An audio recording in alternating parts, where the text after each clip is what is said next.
Welcome back to the AI Daily Brief. Today we're doing an update on US government policy vis-a-vis AI, and we're going to look at it from a couple different angles. First of all, last week the White House announced some new voluntary commitments around their AI actions, and we also had some administration officials show up in Silicon Valley. But where we're going to kick it off is with an op-ed that was published in the Washington Post at the end of last week by none other than Sam Altman.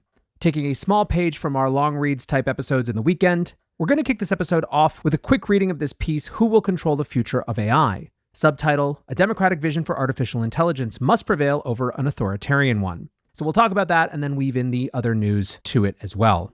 Altman begins, Who will control the future of AI? That is the urgent question of our time. The rapid progress being made on artificial intelligence means that we face a strategic choice about what kind of world we are going to live in.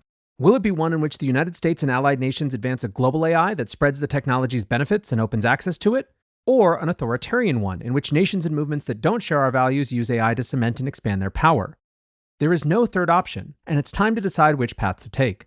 The United States currently has a lead in AI development, but continued leadership is far from guaranteed. Authoritarian governments the world over are willing to spend enormous amounts of money to catch up and ultimately overtake us. Russian dictator Vladimir Putin has darkly warned that the country that wins the AI race will become the ruler of the world, his quote, and the People's Republic of China has said that it aims to become the global leader in AI by 2030. These authoritarian regimes and movements will keep a close hold on the technology's scientific, health, educational, and other societal benefits to cement their own power. If they manage to take the lead on AI, they will force US companies and those of other nations to share user data, leveraging the technology to develop new ways of spying on their own citizens, or creating next-generation cyber weapons to use against other countries. The first chapter of AI is already written. Systems such as ChatGPT, Copilot, and others are functioning as limited assistants. For instance, by writing up patient visits so nurses and doctors can spend more time with the sick, or serving as more advanced assistants in certain domains, such as code generation for software engineering. More advances will soon follow and will usher in a decisive period in the story of human society. If we want to ensure that the future of AI is a future built to benefit the most people possible, we need a US-led global coalition of like-minded countries and an innovative new strategy to make it happen. The United States public and technology sectors need to get 4 big things right to ensure the creation of a world shaped by a democratic vision for AI. First, American AI firms and industry need to craft robust security measures to ensure that our coalition maintains the lead in current and future models and enables our private sector to innovate. These measures would include cyber defense and data center security innovations to prevent hackers from stealing key intellectual property such as model weights and AI training data. Many of these defenses will benefit from the power of artificial intelligence, which makes it easier and faster for human analysis to identify risks and respond to attacks. The US government and the private sector can partner together to develop these security measures as quickly as possible. Second, infrastructure is destiny when it comes to AI. The early installation of fiber optic cables, coaxial lines, and other pieces of broadband infrastructure is what allowed the United States to spend decades at the center of the digital revolution and to build its current lead in AI. US policymakers must work with the private sector to build significantly larger quantities of the physical infrastructure from data centers to power plants that run the AI systems themselves. Public-private partnerships to build this needed infrastructure will equip US firms with the computing power to expand access to AI and better distribute its societal benefits. Building this infrastructure will also create new jobs nationwide. We are witnessing the birth and evolution of a technology I believe to be as momentous as electricity or the internet.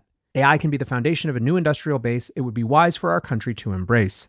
We need to complement the proverbial bricks and mortar with substantial investments in human capital. As a nation, we need to nurture and develop the next generation of AI innovators, researchers, and engineers. They are our true superpower. Third, we must develop a coherent commercial diplomacy policy for AI, including clarity around how the United States intends to implement export controls and foreign investment rules for the global build-out of AI systems. That will also mean setting out rules of the road for what sort of chips, AI training data, and other code, some of which is so sensitive that it may need to remain in the United States, can be housed in the data centers that countries around the world are racing to build to localize AI information. Our existing AI lead, at a time when nations worldwide are vying for greater access to the technology, will make it easier to bring more countries into this new coalition. Making sure open source models are readily available to developers in those nations will further bolster our advantage. The challenge of who will lead on AI is not just about exporting technology, it's about exporting the values that the technology upholds. And fourth, we need to think creatively about new models for the world to establish norms in developing and deploying AI, with a particular focus on safety and ensuring a role for the Global South and other nations who have historically been left behind.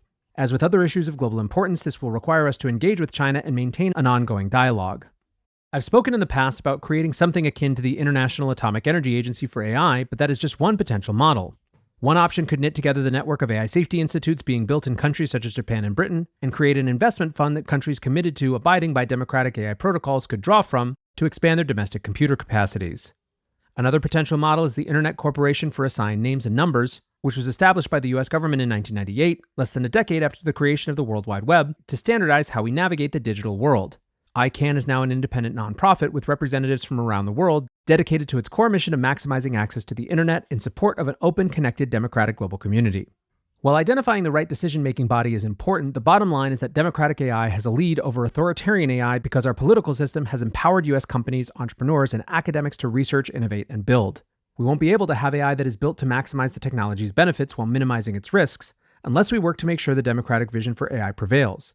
If we want a more democratic world, history tells us our only choice is to develop an AI strategy that will help create it, and that the nations and technologists who have a lead have a responsibility to make that choice now. All right, back to NLW analysis here. And by the way, that was me, that was not AI. I always tell you guys if I'm going to be reading with AI. So a couple things that are interesting about this. First of all, I think there are some parts of this that are non-controversial. I think pretty much everyone in the AI space would love to see a greater investment from the United States in the actual infrastructure for building out more advanced AI. A second thing that some have noted is that this strikes a fairly urgent tone. There's a lot of nows and musts in this piece.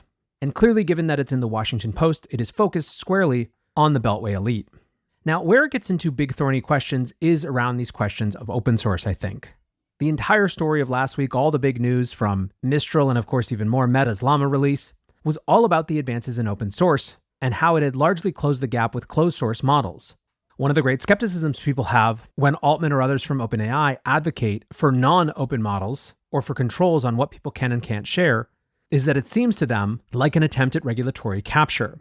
Now, that conversation, however, has been stuck at that level of discourse for more than a year now, and I think would highly benefit from more nuance and specificity around at what point people believe AI is too powerful to fully open source. Is it now? Are we disagreeing around whether Meta could safely release everything it has around Llama 3.1? Is it some future state? Does it have to do with agents? Reasonable people can disagree on where they draw these lines, but unless we're talking about where we actually draw those lines, there's nothing to actually debate here. It's just all theoretical. Now, this conversation is picking up. Lina Khan at the FTC is one of big tech's big antagonists. Interestingly then, was Khan showing up at Y Combinator basically to discuss what Mark Andreessen and Ben Horowitz have recently dubbed Little Tech. Wired writes, last Thursday, Y Combinator hosted a melange of founders, venture capitalists, and US policymakers to tackle a defining topic for so many startups today. AI is the latest frontier in the battle between big tech and the little guys. The piece continues, Lina Khan, the chairperson at the Federal Trade Commission, was one of the most prominent advocates for open source AI at the event. Speaking to a crowd of approximately 200 entrepreneurs, Khan said it's not an exaggeration to suggest that nearly all of Y Combinator's most successful companies wouldn't exist without open source software and the community behind it.